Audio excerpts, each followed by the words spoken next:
CM के पलवल दौरे के दौरान लोग अपनी समस्याओं को खुद मुख्यमंत्री के सामने रख रहे हैं और वहीं मुख्यमंत्री भी लोगों से उनकी समस्याओं के बारे में जानकारी ले रहे हैं ताकि आम जन की समस्याओं का समाधान हो सके। इसी कड़ी में सीएम ने अपने काफिले को बीच में रोककर महिला से उसके कामकाज के बारे में भी जानकारी ली है। लगातार मुख्यमंत्री लोगों से संवाद कर रहे हैं और इसी बीच में पलवल के उटावड़ गांव में मुख्यमंत्री पहुंचे हुए हैं। सीधे सुनवाते हैं यहां पर मुख्यमंत्री का संवाद कार्यक्रम। कि पढ़ाई के बारे में, तालीम के बारे में आपके यहाँ कोई शिकायत नहीं आनी चाहिए। हमारे तो सर यही है कि लेडी कॉलेज खुलवाते बच्चियों के लिए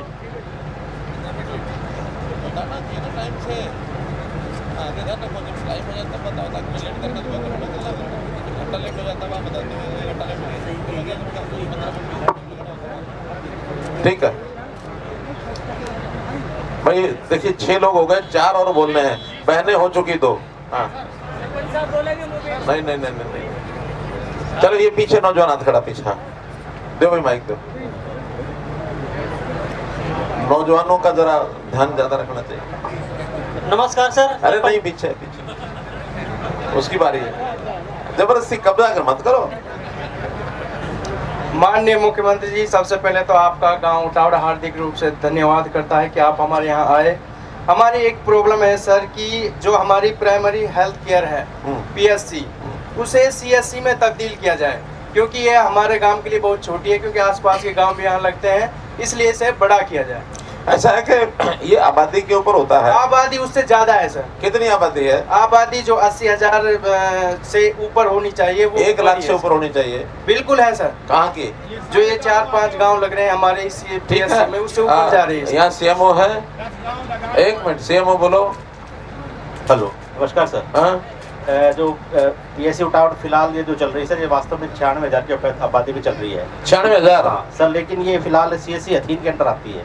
अच्छा। तो सीएससी हथीन का अगर कोई और कोई जैसे सब डिविजन हॉस्पिटल का या और कोई हो जाए तब तो ये सीएससी बनाना संभव है। नहीं नहीं, जहाँ आबादी 1 लाख से ज्यादा हो जाए और उधर की भी 1 लाख हो तो 2 सीएससी नहीं हो सकती क्या? नहीं सर, फिर सीएससी हथीन टूट जाएगी सर। क्यों, वो क्यों टूट जाएगी? उसकी आबादी 1,45,000 इसी वजह से सारा एरिया। इसकी वजह से? मतलब ये 96,000 निकल गई तो उसकी आबादी 50,000 रह जाएगी। अच्छा, तो अगर उसमें अगर कोई सब डिविजन हॉस्पिटल या कुछ ऐसा हो जाएगा तो सीएचसी हथीन तोड़वा दे। अगर सीएचसी हथीन रहनी है तो उटावड़ नहीं बन सकती। अब छांट लो, उटावड़ सीएचसी चाहिए या हथीन सीएचसी चाहिए, बोलो। है तो दोनों चाहिए, ये क्या बात है? आदमी कोई घर में मेहमान आता है और मेहमान से पूछते हैं कि ठंडा पियोगे कि गर्म पियोगे? कोई ऐसा मेहमान होता है जो कहते हैं नहीं मुझे दोनों आने दो?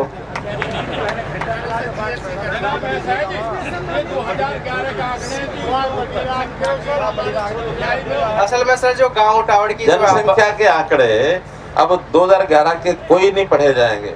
अब तो परिवार पहचान पत्र के हिसाब से रोजाना का आंकड़ा बदलता है। अगर 10 बच्चे जन्म हो जाए तो 15वें दिन 10 जुड़ जाते हैं। अगर 4 भगवान को प्यारे हो जाए तो 4 वो कम भी हो जाते हैं।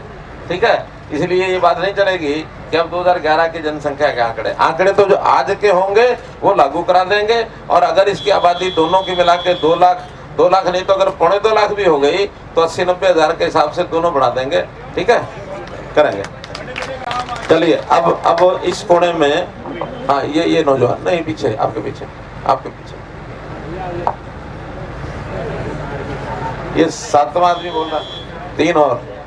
माननीय मुख्यमंत्री जी, जिस प्रकार आपने हरियाणा के बच्चों को बिना खर्चे और बिना पर्ची के भर्ती किया है, तो सीईटी के रिगार्ड्स में आपसे कुछ पॉइंट रखना चाहूंगा।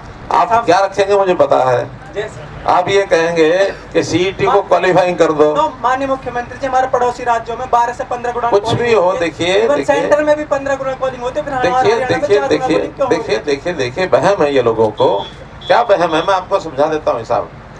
पहले जितने भी लोग आते हैं सबका इम्तिहान लेते हैं और फिर ये तय करते हैं भी 40% 50% को ये तय करते हैं कि इससे ऊपर के बच्चे वो पास माने जाएंगे। स्कूलों में, कॉलेज में यही होता है, पास परसेंटेज होती है ना, तो सीईटी पास परसेंटेज रखते हैं। फिर जितने पास हो जाते हैं उसके बाद हमारी जितनी नौकरियां होती हैं, मान लो 100 नौकरी है तो उसकी मेरिट बनती है। 100 के बदले में 400 लोगों को बुलाते हैं, ऊपर के 400 उनका इम्तिहान लेते हैं कि भाई 400 में से 100 जो हाईएस्ट फिर निकलेंगे मानो उसके अंदर कोई 300 वाला है, वो भी पहले 100 में जा सकता है, 350 वाला 100 में जा सकता है, 250 वाला 100 में जा सकता है। तो 100 में जाने की गुंजाइश 100 के बाद अगले 300 की रखते हैं। अब 300 के बाद वाला मुझे नहीं लगता कि 100 में वो आ सकता है, या तो उसकी कोई हेराफेरी होगी तब आएगा। माननीय मुख्यमंत्री जी, जिस अरे मैं क्या कर रहा हूँ, मैं भी आखिर कॉलेज में स्कूल में पढ़ा हूँ, मुझे पता है। थोड़ी सी विनती है, आप सुन लोगे तो जी। वो मानी नहीं जाएगी ना।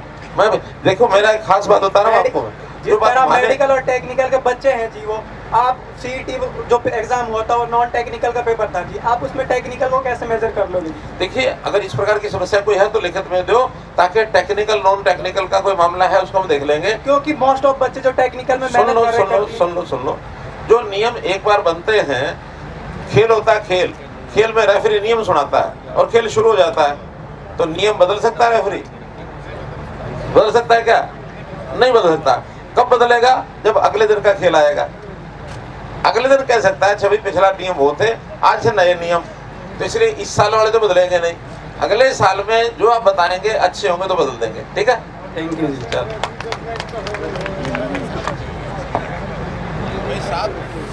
सात हो गए। चलो बुलवा दो इसको, बुलवा दो, सिफारिश चल रही भाई, सिफारिश हो गई क्या? चलिए चलिए। नमस्ते जी। जी नमस्ते। मंडल अध्यक्ष धर्मेंद्र दीक्षित, इसी मंडल से। हाँ, मैं अपनी सरकार के हित से एक योजना बताना चाह रहा हूँ जी, जाते हमारी सरकार फिर सत्ता में आवे। हमारे लगभग 15-20 गांव ऐसे हैं जिन्होंने जो कृषि पर आधारित है जी, और सच में इन लोगों की डिमांड यू है और कहमे भी है आपस में कि जो सरकार यहाँ पानी पहुँचा देगी, नहरी पानी, और हम वहाँ एक हफ्ते मोहर लगा के दोबारा सत्ता में पहुँचा देंगे। मैं आपको ऐतिहासिक होने के कारण बता रहा हूँ जी कि आज आप आए, आज तो अधिकारी ने चंडीगढ़ बना दिया एरिया कतई बिल्कुल, लेकिन पानी चल रहा है। आज पानी कहाँ से आगो जब हमारे पास हरियाणा के पास पानी ना आता।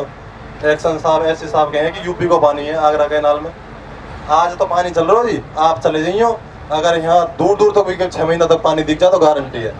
आप यहाँ नहर को पानी ले जाओ, और अगर एक हाथ से मोहर ना लगा ना बीजेपी की, तो मैं आपसे वादा कर रहा हूँ, हम अपने काम नहीं बता रहे हैं जी। आप एक हाथ से इसका मतलब ये है कि आपने अगली बार तीसरी बार सरकार बनाने की कंडीशन लगा दी। बिल्कुल लगा दी जी। आप नहरी पानी ले जाओ, बीजेपी की एक हाथ से लगेंगे वो। एक हफ्ते में नहीं, अभी 1.5 साल बाद है इलेक्शन।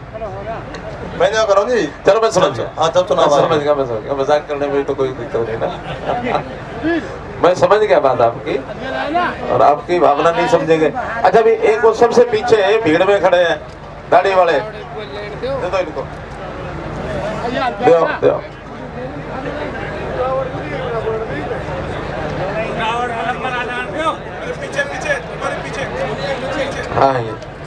हाँ ये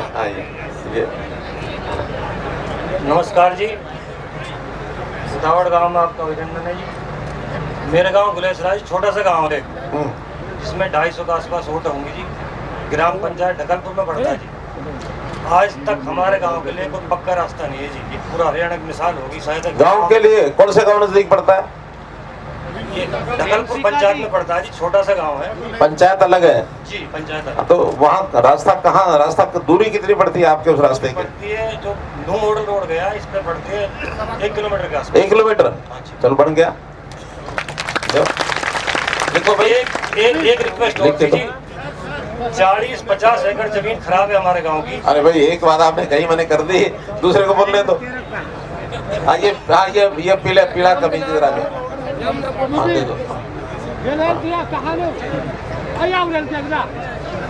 नमस्कार सर। नमस्कार। ऐसी मिसाल जो भाई साहब ने दे, ऐसी मिसाल मेरे गांव की है। धेड़की से लखना का, धेड़की से हुड़ता, धेड़की से चिल्ली, धेड़की से बोरा का कोई सड़क नहीं बनी आज तक। ये सारे गांव लिख के दे दो, हमने ये घोषणा कर रखी है, हर एक गाँव को सड़क पहुंचेगी। विधायक साहब ने रिकमेंड भी किया था। मैं कह रहा हूँ आप लिख के दोगे, हर एक गाँव को पानी नहीं है बिल्कुल भी। पहले सड़क की बात करो। देखिए, पानी का तो अभी जैसा संकट आपको पता है, पानी तो कहाँ पहुँच पाएगा कहाँ नहीं पहुँच पाएगा इसको हम देखेंगे, लेकिन सड़क में दिक्कत हमें नहीं है। सड़क पे तो जमीन आपने प्रबंध कराना है, जमीन तो मिल जाएगी ना। सर मिली पड़ी है, विधायक जी पता है सारी बात। बस ठीक है।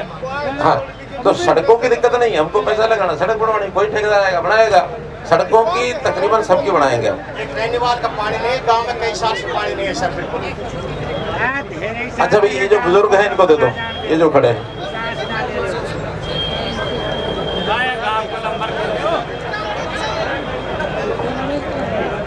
नमस्कार जी। हाँ जी, उटावड़ गांव से जराली को जो रास्ता जा रहा है वो तो मेरे से भी खराब है। मेरे से आपके सामने मैं बेकार हूँ, लेकिन वो अगर रास्ता मेरे से भी खराब अगर आप बेकार होते तो मैं आपको माइक क्यों पकड़ाता? ये मैं आपको बता रहा हूँ, चाहे मैं कैसा ही भी हूँ। आपका चेहरा सुंदर है, आप चेहरा सुंदर है आपका, लोगों के आप चहेते हो, है ना? अपने आप के ऊपर विश्वास रखो। बोलो। ठीक है जी। हाँ। हमारा जो ये रास्ता है उटावड़ से चराली को, ये बिल्कुल ही बेकार है और मीठा का तक बिल्कुल बेकार है जी। इसमें तो ठीक है, ऐसा है, ये जितनी भी डिमांड है ना सड़कों की, हाँ जी। अपने विधायक जी को लिख के दे दो। अभी हमने इस कंस्टिट्यूंसी में 25 करोड़ की नई सड़कें, हाँ जी। इनकी रिपेयर कराई है। और रिपेयर के लिए टेंडर कुछ के तो हमने बुला लिए हैं, 5-7 दिन में मिल जाएंगे और फिर उसके तुरंत बाद हफ्ते बाद उनको टेंडर लौट हो जाएंगे। 25 करोड़ की नई सड़कें, यानी नई क्या, जो पहले से थी, टूटी हुई थी या चौड़ी करनी थी, वो हमने मंजूर कर दी। अगले साल में अप्रैल से जो साल शुरू हो रहा है, इसमें और 25-25 करोड़ रुपए की भी सड़क दे देंगे आपको, चिंता मत करो। ठीक है। ओके। अच्छा, एक बात मैंने पूछनी। बैठो बैठो बैठो बैठो बैठो बैठो।